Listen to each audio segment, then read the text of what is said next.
Super Mario Bros. Wonder is the future of Mario, and it's looking amazing. Hey, listen! It's too late for a I said, Let him have it, Mac. The 2D Mario games released in the past several years have been good, no doubt, but it seems as if everyone is well aware of one simple fact. They are very samey. Despite being good, after a while all of these games seem to blend together, only adding a new power-up here and there with slight graphical improvements. I made a video a while ago saying that these 2D Mario games really needed one big change, and that change was basically a giant reset. It was time to start fresh with everything, change the art style, add new characters, make these games unique and fun again. While Wonder is not exactly the game I had imagined, it easily cleared all of my expectations. This is a game that nobody was expecting. We've got a playable Daisy, which has never happened before in a mainline title, unless you count Super Mario Run. We've got all kinds of wacky things going on here with the Wonder Seeds, talking flowers, roller skating wigglers, and Mario turning into a freaking elephant. I cannot overstate how excited I am for this game, and I still believe that there is a ton we just don't know. I mean, we haven't even seen characters like Bowser yet. The boss battles also look so much more interesting than we've ever seen with previous 2D Mario titles. This looks to be a fight with Bowser Jr., but in some kind of new form, with him being blue and having these sharp teeth and green hair. It isn't often we see Mario villains like Bowser receive new forms in 2D titles. I know it happened recently with Bowser's Fury, but even then I would argue that the Mario series is undergoing reinvention. I believe that Wonder is going to be the first of many Mario titles that aims to represent Mario in a way that is fresh and innovative with each and every single entry. For the past several years, people have complained that the Mario sports titles, spin-off games, and even the mainline releases have just been bare bones ports, basic, or uninteresting, or just barely getting the job done. Unfortunately, I would have to agree. While I actually thoroughly enjoyed games like Mario Strikers Battle League, after about 2 months the game lost its appeal for me. I would only ever play it again when a new character or field was added. And even then the fields didn't even do anything different aside from just, well, looking different. That isn't to say the game was bad, I thought it was actually kinda good, but it did the bare minimum. This is a statement not only to be said about Battle League, but perhaps a hefty bulk of the latest games released from this franchise. One in particular that really bugged me was Mario Golf Super Rush. I've never done this before, but I did not have the game for longer than a day before I got my money back for it. I did not think the game was bad, but it really could not hold my interest. I do hope to try it again someday, but not for a $60 price tag. Then you have the ports that sometimes include bonus content like 3D All-Stars, 3D World plus Bowser's Fury, Mario Kart 8 Deluxe, and Super Mario Bros. U Deluxe are the games that quickly come to mind. If we're truly honest with ourselves, most of the memorable Mario games that are on Switch are just ports with extra content. Sometimes that extra content is just mixing two games together, like with Super Mario Bros. U Deluxe. This is a complaint for a lot of Mario fans. Yes, we had Mario Odyssey, but that came out over 6 years ago. You could say Bowser's Fury, but that was a 3-hour addition to 3D World. We haven't received a full mainline Mario title in ages, and with Wonder releasing in October, it's going to set in motion a change for this franchise. This game alone is doing so many new things for the Mario franchise that it is absolutely blowing people away. This is the first 2D Mario game in a very long time that has not taken place in the Mushroom Kingdom, and Peach is not going to be kidnapped, as she too is a playable character. I'm not sure how true this might be, but I want to assume that the Mario movie played a large role in everything that's happening here. I know Peach has made playable appearances before in games like 3D World, but I mean, now with her getting her own game and making her second playable appearance in a 2D title since, well, Super Mario Bros. 2, or if you count Super Mario Bros. Run, third playable appearance, I think change is coming for this character. Also, the elements in this game feel much more complex than hardly anything we've ever seen before.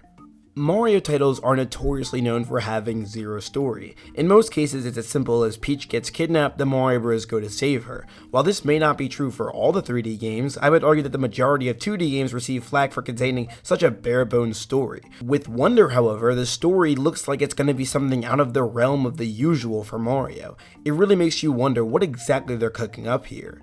Get it? No? I'll see myself out. I feel fairly confident that this game's story will probably be similar to how 3D World's story started, where the Mario gang is just hanging out and all of a sudden they are visited by a strange creature from the Flower Kingdom that tells them there's this evil turtle monster that's taking their precious Wonder Seeds and using it to conquer their kingdom. They even have this green caterpillar thing in the trailer of the game that is seen with the characters. Maybe this will be a species that operates similar to how the Sprixie Princesses are, but hopefully much cooler. I never cared for the Sprixie Princesses that much despite how much I love 3D World, but even then, this is an opportunity for Nintendo to explore a more deep-seated lore for these characters. They could perhaps give us a Sarasaland area to explore to perhaps explain why Daisy is a playable character, or maybe this Flower Kingdom has some connection to Daisy because, as we know, she is a character who has been known to use flower abilities in the past, so maybe the entirety of the Flower Kingdom is just one large part of Sarasaland. It's a crazy thought, but I implore you to really think about how much we know about Sarasaland and how much the Mushroom Kingdom has changed over time. Even in the past several 2D Mario games, we have seen very little consistency. While the biomes are always the same, the name of each and every single location changes drastically from one game to the next. Obviously, there is a good reason for it, but this lack of consistency that remains present in the series shows that Nintendo is more than willing to add, change, or remove anything they see fit. That in mind, it wouldn't be too outlandish of an idea to have the Flower Kingdom be part of Sarasaland. I mean, given that it really hasn't seen that much showtime or feature time in any of the latest Mario games.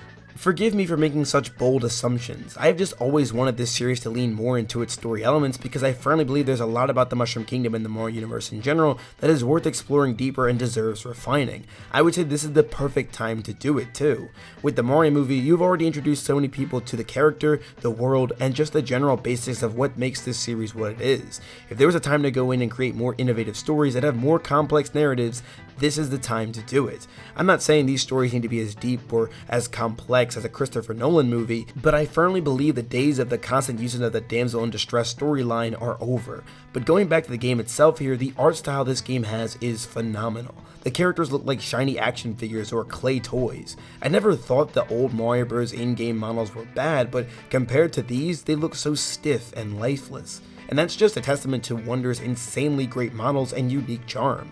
And as if that were enough, the characters are also animated in such a dazzling, eye-catching way. Seeing the characters shriek with wild enthusiasm after jumping on an enemy and seeing the words great or super pop up adds such a lovely visual flair to the game that makes it really hard to take your eyes off the screen. This may sound stupid, but I even love seeing Mario's hat bounce up and down as he fell down and ran really fast, or even seeing it fall off when he goes into a warp pipe. It's these simple things that don't change the gameplay that I love so much. Mario even has this cool smearing effect when he runs, and my goodness, I can't overstate how gorgeous this art style is. But to avoid running the risk of repeating myself, I want to talk briefly about some of the gameplay mechanics that I noticed. Like the fact how in some moments of the trailer we saw like a level behind a level. We could see that there are parts of the level basically behind the main part, meaning that this game is not going to be nearly as linear as its predecessors. I imagine in most cases the way to access these parts is through warp pipes, as we've seen once in this trailer. Unrelated, but I also love how you can stomp on Cheep Cheeps now. But other elements like the trippy nature of the game and these purple coins I can't even begin to explain just because it's really unlike nothing I've ever seen before. In prior games like Mario Odyssey, we have seen purple coins used to purchase cosmetics for Mario. I don't think the same thing will be happening here with Wonder though. I did notice that when the Wonder Flower was active, their purple coins had a decimal amount behind the whole number. However, once a Wonder Seed was found, the decimal amount was removed. These purple coins can be collected without having to use a Wonder Flower, but as far as their purpose goes, that's still really unclear. It is essential to note though that Wonder Seeds will be collectible items in the game, as evident by the world map indicating that the game will likely have these for us to collect to progress forward or to gain 100% completion. I also noticed that the levels have difficulty stars next to them. I don't know if that really means much of anything, but I like to believe that the game is going to get increasingly harder and perhaps even be one of the harder games this series has to offer. There's still a ton we don't know about Wonder, like what exactly is going on with Bowser's airship? Are we going to have any other playable characters? Mario, Luigi, Peach, Toad, Daisy, and Yoshi are a lot, but part of me feels like for some reason we could get more of them. I'm also suspicious about the elephant power-up. I actually believe that could just be a Mario exclusive power-up just because of the way it looks. It looks like it was designed specifically for Mario's usage. If true, I wonder what the other exclusive power-ups will look like for the other characters. If Mario becomes an elephant, what will Peach turn into?